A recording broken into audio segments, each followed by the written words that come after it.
बिस्मिल्लाहिर्रहमानिर्रहीम। अस्सलाम वालेकुम व्यूअर्स, क्या हाल है? उम्मीद है सब खैरियत से होंगे, खुश खुश होंगे, सेहतियाब होंगे। अल्लाह पाक आपको अपने घरों में हंसता मुस्कुराता सेहतियाब रखे। इन ढेर सारी दुआओं के बाद व्यूअर्स, आज जो रेसिपी लेकर आपकी खिदमत में मैं हाजिर हुई हूँ वो है मजेदार सा शोरमे वाला आलू गोश्त, जो बहुत टेस्टी और मजेदार सा बनने वाला है। चलिए इसके इंग्रेडिएंट्स नोट करते हैं और इसे कुक करने का तरीका भी नोट डाउन कर लेते हैं। लेकिन सबसे पहले आप सबका बहुत शुक्रिया, thank you so much complete video को वॉच करने का, अच्छे खूबसूरत कमेंट्स करने का और मेरे चैनल को सब्सक्राइब करने का।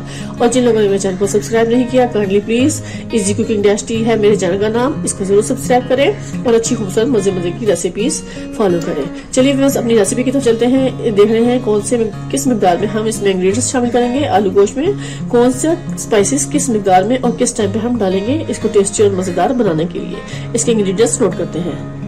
व्यूअर्स, सबसे पहले मैंने प्रेशर कुकर ले लिया है और इसमें हमने तकरीबन 1 kg से थोड़ा ज्यादा गोश्त है व्यूअर्स बीफ का, वो हमने डाल दिया क्योंकि आज हम बना रहे हैं मजेदार सा गोश्त आलू शोरमे वाला, बहुत टेस्टी और बहुत मजे का। इसमें हमें चाहिए 2 अदद प्याज व्यूअर्स, दरमियाने साइज का हमने 2 अदद प्याज ले लिया। अब इसको मैं रफली चॉप करके इसमें शामिल करूंगी। बिस्मिल्लाहिर्रहमानिर्रहीम।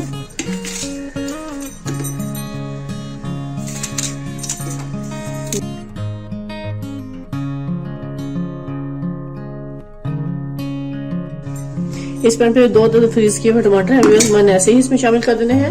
और यहाँ हम पानी डालेंगे इसमें तकरीबन इतना जिसमें हमारा गोश्त अच्छे से गल जाए। तो तकरीबन इसमें 1.5 गिलास पानी डाल देंगे।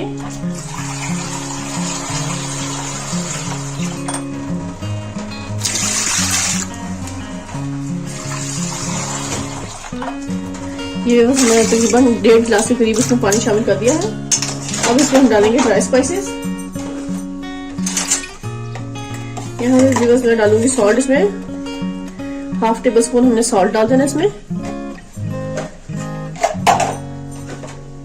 अब हम डालेंगे रेड चिली, 1 टेबल स्पून इसमें भरकर हमने रेड चिली का डाल देना है। धनिया पाउडर डालेंगे व्यूअर्स, वो भी हमने 1/2 टेबल स्पून इसमें डाल देना है धनिया पाउडर। अब इसमें डालेंगे व्यूअर्स हल्दी पाउडर, 1/2 टीस्पून हमने इसमें हल्दी पाउडर शामिल करना है। और यहाँ पे व्यूअर्स मैं इसमें जीरा पाउडर डालूंगी, वो भी 1/2 टेबल स्पून हमने इसमें जीरा पाउडर डाल देना है।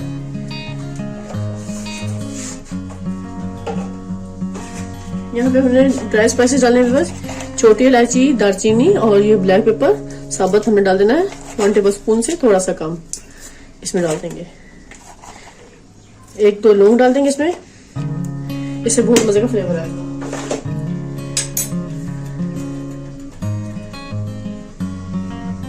इस पैन पे बस मैंने 1.5 इंच टुकड़ा अदरक का वो डाल देंगे और ये तकरीबन 4 से 5 अदद जवे लहसुन के हैं बस, ये हमने इसमें शामिल कर देने हैं। अब इस टाइम पे हम कुकर को करेंगे बंद और विसल के बजने के बाद से हम इस पर 30 मिनट का टाइम लगाएंगे और फिर हम आपको गोश्त की पोजीशन चेक कराएंगे।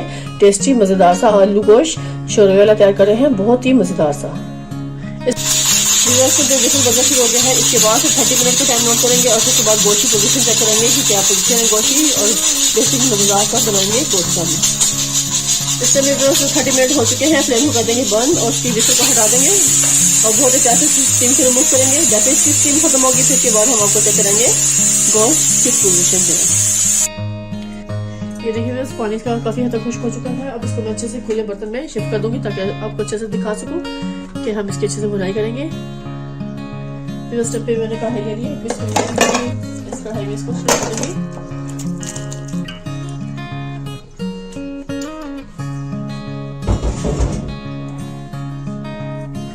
यहाँ पे हम फ्लेम को ऑन कर लेंगे। बिस्मिल्लाहिर्रहमानिर्रहीम। थोड़ा सा पानी इसको भी अच्छे से ड्राई कर लेंगे बस, बेहतरीन से गोश्त की हम बुनाई करेंगे इस बार में।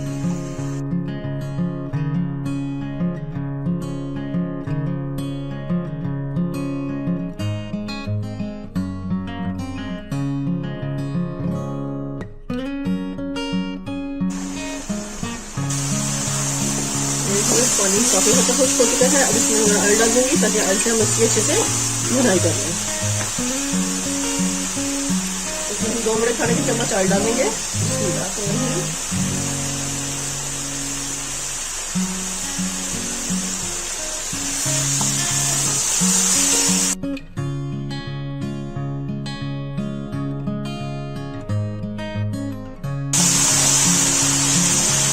इस पॉइंट पे बस मैं इसमें आलू डाल दूंगी। मैंने बड़े साइज में कट कर दिया था। ये शोरबे में जब आलू रोस्ट बनता है तो फिर व्यूअर्स आलू बड़े बड़े साइज के डाले ही तो मजा आता है। थोड़ा सा फ्लेम को कम करेंगे।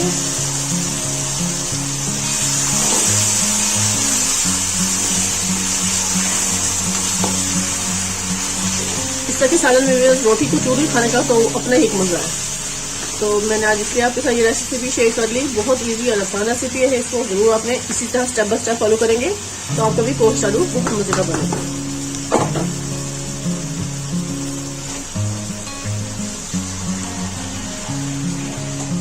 इस पैन में मैं तकरीबन 1.5 गिलास पानी डाल दूंगी इसमें शोरबे के लिए, जिसमें आलू भी अच्छे से गल जाएंगे और शोरबा भी बहुत अच्छे से तैयार होगा।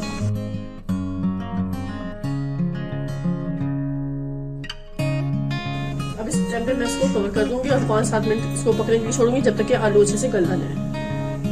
इस पॉइंट पे मैं इसका कवर हटाऊंगी और उसमें थोड़ा सा हरा धनिया भी कट करके शामिल कर दूंगी, क्योंकि हरा धनिया का भी फ्लेवर इसमें जाएगा तो बहुत ही टेस्टी और मजेदार सा हमारा ये शोरबे वाला आलू गोश्त तैयार होगा। थोड़ा सा हम लास्ट में डालेंगे हरा धनिया गार्निश के टाइम पे और बाकी मैं इस टाइम पे डालूंगी। अब यहाँ पे हम कर देंगे कवर और उस टाइम तक पकने देंगे जब तक कि आलू अच्छे से गल ना जाए। व्यूअर्स टाइम पे मैं इसका कवर हटा के दिखाऊंगी। देखिए माशाल्लाह माशाल्लाह गोश्त आलू की पोजीशन आपको चेक करा दूं, बहुत टेस्टी और मजेदार सा तैयार होने वाला है और काफी हद तक ये देखिए माशाल्लाह कंप्लीट तैयार हो चुका है। इस टाइम पे मैं आपको दिखाऊंगी कि आलू गल चुके कि नहीं। ये व्यूअर्स माशाल्लाह देखें बहुत अच्छे से आलू हमारे इस टाइम पे गल चुके हैं और शोरबा भी इसका काफी अच्छा सा तैयार हो चुका है इस टाइम पे। तो व्यूअर्स टाइम पे मैं कर दूंगी फ्लेम को बंद, उसको आपको सर्व करके दिखाऊंगी। यहाँ पे हम थोड़ा सा डालेंगे हरा धनिया। ये व्यूअर्स मैं थोड़ा सा इसमें हरा धनिया से स्प्रिंकल कर दूंगी और चलिए व्यूअर्स अब आपको सर्व करके दिखाते हैं अच्छे से। लीजिए व्यूअर्स इस टाइम पे गोश्त आलू बेहतरीन सा हमारा शोरबा तैयार हो चुका है। रोटी से खाएं, चपाती के साथ खाएं, टेस्टी लाजवाब सा। और अब आपसे इजाजत चाहूंगी, ढेर सारी दुआ में मुझे याद रखिएगा। नेक्स्ट वीडियो तक व्यूअर्स अल्लाह हाफिज।